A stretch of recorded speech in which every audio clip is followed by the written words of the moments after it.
Tetsuo the Iron Man is a difficult film to describe. The plot isn't entirely coherent, it's disjointed and allegorical, and the abrasive direction married with a fast-paced editing style doesn't help make it feel like anything other than a hallucination. But it's an excellent film highlighting an impressive special effects heavy fever dream.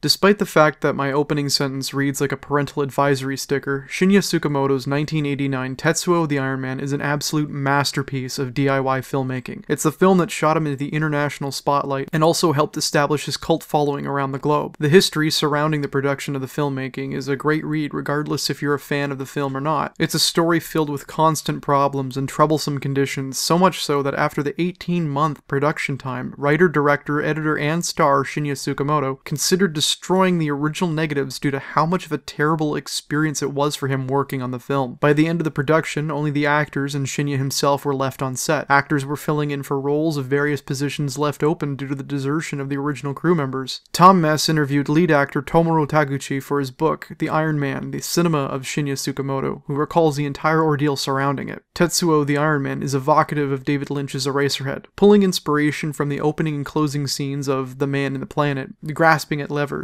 and the foreboding industrial landscape the characters are living in, while Tsukamoto's screenplay takes on a much more visceral twist. While Eraserhead's Henry Spencer traverses a dark and ugly world that's been formed by a heavy societal lean on industrial design, which could have been caused by some form of factory-inspired revolution, Tetsuo is set in the modern world despite the fact that the fetishist is hell-bent on achieving the post-apocalyptic landscape he already finds himself living in, but on a global scale. Everything must become metal. こうなったら世界中を鋼鉄の塊にしまおうか。そして世界中を錆び腐らせて宇宙の藻くずに返してやろうか。面白いな。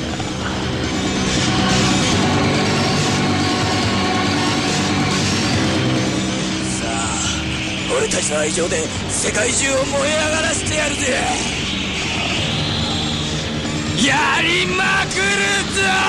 The plot essentially boils down to two unnamed characters who are only credited by their titles, the salaryman, played by Tomoro Taguchi, and Kei Fujiwara as girlfriend. These two accidentally hit the fetishist with their car, and their lives are thrown off course, now that he's becoming a part of them. A fitting end to his physical body being done in by a piece of machinery, it wasn't until 1992 with Tetsuo 2, Body Hammer, the main character gets a proper name with Tomu Taniguchi, still being portrayed by the same actor. Body Hammer focuses on some similar themes and characters, and in some ways could be considered a more flashy remake, perhaps thanks to a larger budget at Tsukamoto's disposal, but that's a talk for another video. The fetishist begins to implant himself in the couple's lives, twisting their relationship into a state of non-stop rage, kinetic energy, and sexual frustration, almost like Tsukamoto's own commentary on humanity's reliance on technology and industry, the downfall of a society thanks to too much of a good thing. Tsukamoto was born in 1957 Japan, and being 32 at the time of making Tetsuo, the country had seen a huge leap into the technological landscape. Skyscrapers were being built, things were becoming automated, and computers were starting to be very, very popular. And Tetsuo could be seen as Shinya's concern for humanity's overall reliance on technology. Tetsuo's impact can be seen in the future work of Tsukamoto, as well as other movies derivative of his style. Films like 964, Pinocchio utilize a lot of wide-angle lenses, disturbing visuals, and shocking imagery, which to me are clearly inspired by Tetsuo. Now, this might not be accurate, and I could be seeing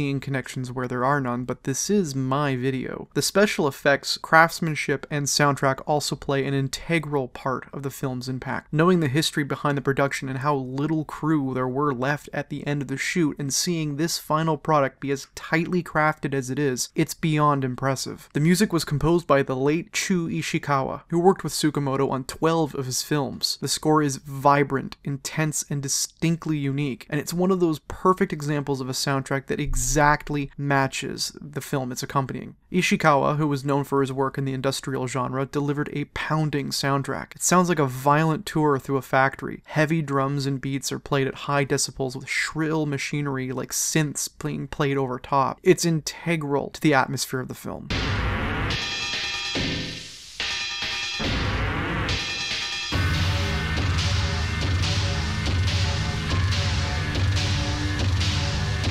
Tetsuo is 67 minutes of unrestrained creativity. Tsukamoto had a distinct vision in his head for what he wanted, and I believe he achieved it. He did go on to make 2 more sequels, Tetsuo 2 Body Hammer in 1992, as previously mentioned, and Tetsuo the Bullet Man in 2009, though the enthusiasm amongst fans in regard to the quality has decreased significantly. The general consensus is that with the larger budgets that these new films have, it lessens the impact of the intensity the original had. I think Tetsuo is a lot of things. It's a film that could not only be seen as a scathing critique on the abundance of technology and how much is too much when being integrated into our lives, but it's also a darkly amusing fantasy film with a man with a giant drill bit for a penis. It's no longer being streamed on Shudder in the United States or Canada, where I initially saw it, and there's no individual physical release for it either. But if you're interested, Arrow Video compiled a box set featuring 8 Tsukamoto films called Solid Metal Nightmares, and it does include Tetsuo 1 and 2, and a few more. I have this set and I love it. It's easily one of my favorites in my collection, and I strongly recommend Tetsuo the Iron Man to anyone who's remotely interested in weird movies, or if they're eager to dip their toe into Japanese cinema to begin with.